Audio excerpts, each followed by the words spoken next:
So we're here at Loch Leven, and it's RSPB Loch Leven Hen Harrier Day, and I'm with Stuart Housden, who's Director of RSPB. So why are we here today? Well, we're here to show solidarity, I think, for birds of prey, fantastic Scottish uplands, and the fact that we want to see more hen harriers back in our hills. And Scotland's very lucky, we've still got about 450 pairs, but virtually none on the grouse moors, which I do remember used to have lots on. You know, I saw them in the Ladder Hills in Aberdeenshire, 15 pairs at one stage, not a single bird now, and it's all down to persecution. I was going to say that. I was going to ask the question. I mean, some people might ask, why aren't there hen harriers there? So you're saying it's persecution, and how does that manifest itself?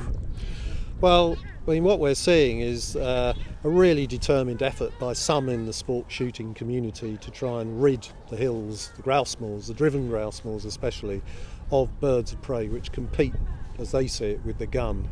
And modern technology allows them to do it much more efficiently, and bit by bit, you know, birds are being taken out. And we know this from satellite technology. Sat tags are showing where young birds which are on ground where they're successfully nesting, they're getting fledged and then they're off and away and then disappear into black holes. And we know where the black holes are, and nearly all of them are in areas that are managed predominantly for driven grouse shooting.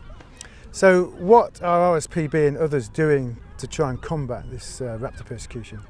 Well, I think there's a range of things. I mean, the first thing is we are trying to improve and strengthen the regulation that governs how sport shooting in Scotland and indeed the rest of the UK is managed. It's completely unregulated at the present time. If you're a farmer or a forester, and the RSPB of course is both these things, you know, you have all sorts of plans you have to submit to government agencies, you're checked and so forth, and if you make mistakes you're penalised. And that's the sort of system that we think should happen to sport shooting, which is why we support the petition that's before the Scottish Parliament at the present time. And good landowners who do obey the law, and you know, we must acknowledge there are some good people there. They help reintroduce sea eagles and red kites to Scotland. They're on our side here, but they're being overwhelmed by the bad boys who are not small in number. They're having a really big impact, so we need better regulation. And it seems to someone like me, who's not directly involved in raptor conservation, that it's been going on a long time. I mean, I remember, this is the third event, third Hen Harrier Day, and on the first one, I was at the first one, we thought this is it, this is where it's going to happen. And it seems to be a very slow process. I quite accept. I mean, I've worked for the RSPB for 40 years. I'm nearing the end of my career, I suppose, in terms of as a paid professional. And my first job was as an investigations officer who go out and try and catch wildlife criminals. And the scale of what we were discovering in those days just beggared belief. But I would never have guessed that 40 years later we would still have the same problems. And indeed, in some areas, they've got worse. So giving up in the face of this is entirely the wrong thing to do, because we have to get the legislative changes. And if I think in my working lifetime, you know, we had the EU Birds Directive, and of course there's all issues around that now. Then the Wildlife and Countryside Act that provided much better protection for all birds of prey, including hen harriers. Then the designation of sites of special scientific interest, Natura sites, and there was battles to get all of that through.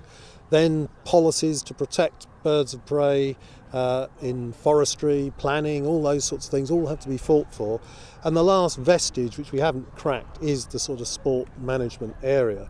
And we now have in Scotland vicarious liability. Didn't come about straight away, but persistent evidence-based advocacy, working together is what we achieved.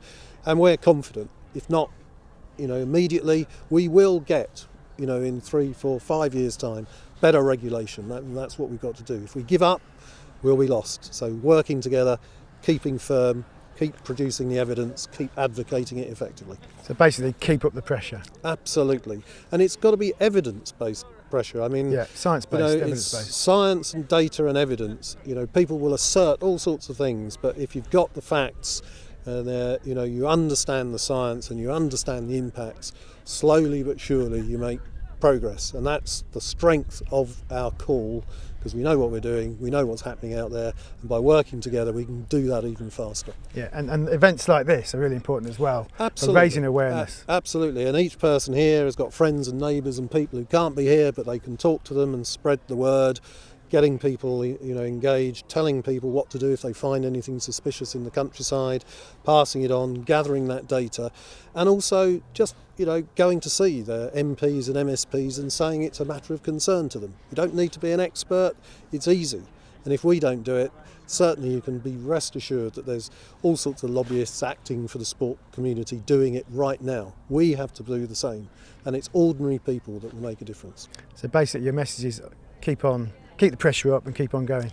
Absolutely, and every step forward is a gain, and we won't get to where we want to instantly and overnight, but by working reasonably, challenging people, and it is a challenge to work in a much more sustainable way in future, and our legislators to do something about it, we will eventually get what we need. Great. Well, I hope we will be able to meet up in a few years' time and we can have a little interview and we can say that that's happened. Well, I'm looking forward to it. I know we'll make a difference. That's the thing. Fantastic. Have to. Yeah. Brilliant. Okay. Thanks very Good much. Stuff. You're welcome.